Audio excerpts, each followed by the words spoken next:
Welcome back to Cottage Designs by Erin, where today we're going to be talking about quilt patterns by Jan Patek. Jan Patek is a designer for Moda. She designs Moda fabric, but she's also been around for many, many years designing patterns. And what I like about her patterns is they're very colorful, they're very scrappy, and they're also typically primitive. This little quilt on the wall behind me is not one of her designs, but I have a special treat regarding this. I'll tell you at the end of the video. So she has, Jan Patek has quilt patterns for all seasons. So a recent one that I purchased is Tulips and Leaves. And here's what I like about this. You could use a muslin background or you could use a print. I love the scrappy effect, and I also enjoy the fact that it has both applique and a piece design. This is called Tulips and Leaves, Stars and Bees. It's 68 by 78. It's a fairly easy quilt to make. And you can buy this pattern, Tulips and Leaves, on eBay or on Etsy. So that is my spring and summer pattern that I have. And then we go into fall, pumpkins and pinwheels. And this is 49 by 49, so a nice wall hanging.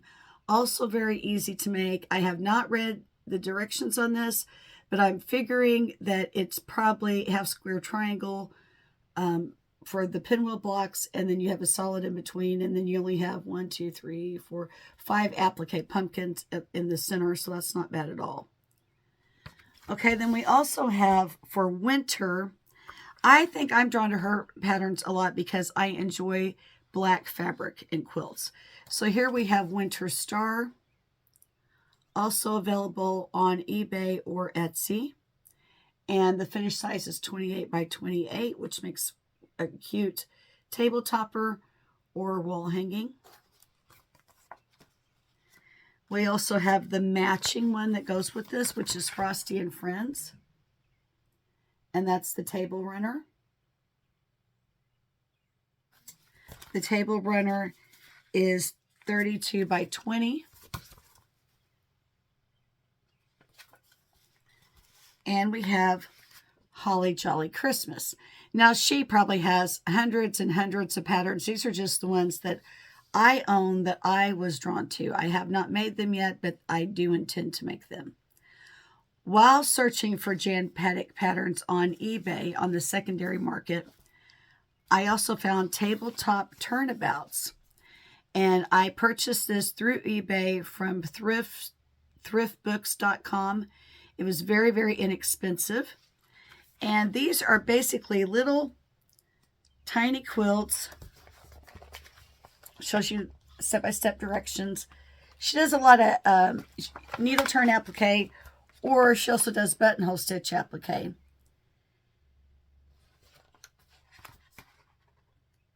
These are, a lot of them are 12 by 12 inch blocks, or she adds a little bit to it and makes like a little table runner out of it. Here's a cute little Easter quilt. She has one for almost every season in here. There's another bunny. The last week I've been gone, I was on vacation. I went to the Smoky Mountains, and I was deeply inspired by the country setting there and how everything is so earthy. I think I'm already over Easter and making Easter products, but I would like to get into making summer or fall. Commercialism is that way, you know, like look how cute this patriotic little quilt is. And then, so this is the whole little runner. And then what she does is she folds that over a little quilt shelf and has it on display. I think that's just darling.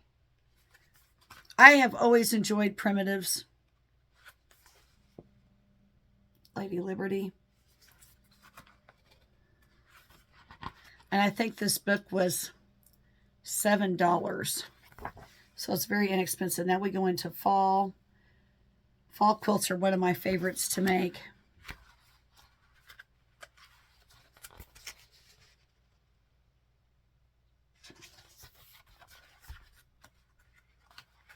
Oh, black! I love black cats. Look how darling this is.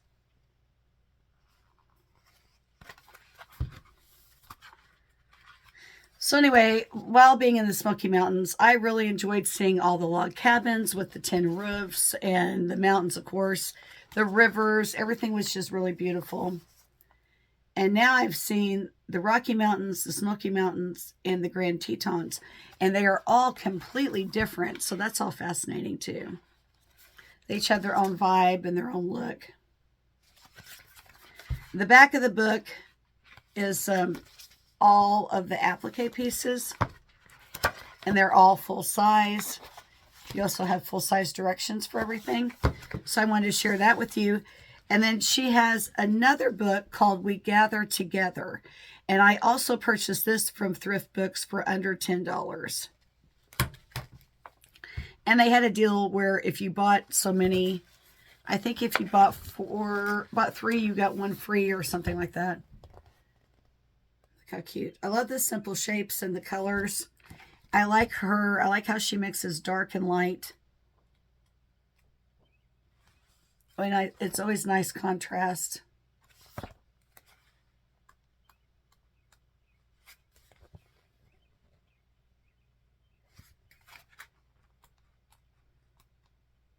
Oh, look at this pumpkin quilt. Isn't that darling? And if you notice, these designs fit in with other designs I like, such as Buttermilk Basin. They're all very similar. So Buttermilk Basin uses a lot of wool. I love this. I like the flag. Where she uses cotton.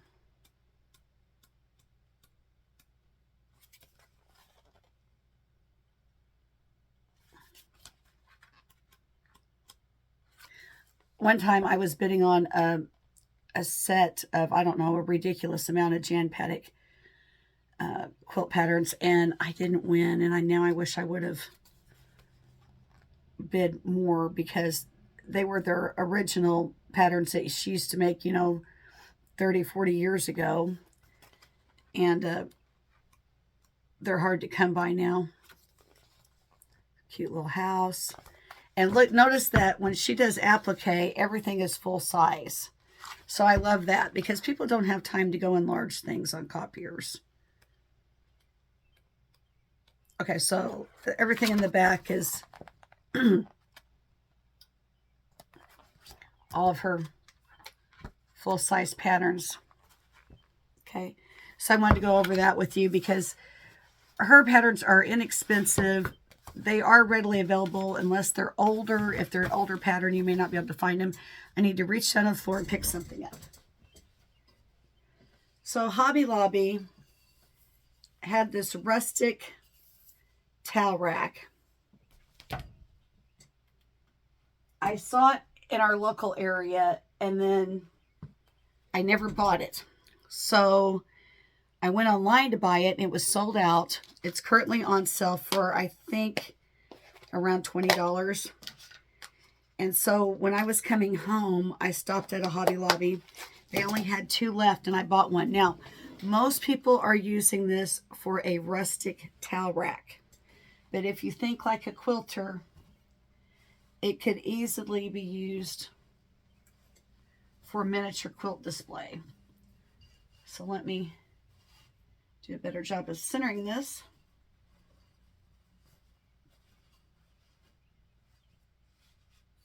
Okay, so it would look like this. And then you could put, you've got room for 4 on here. Isn't that just darling? If you don't like the way that looks, you could also fold it in half.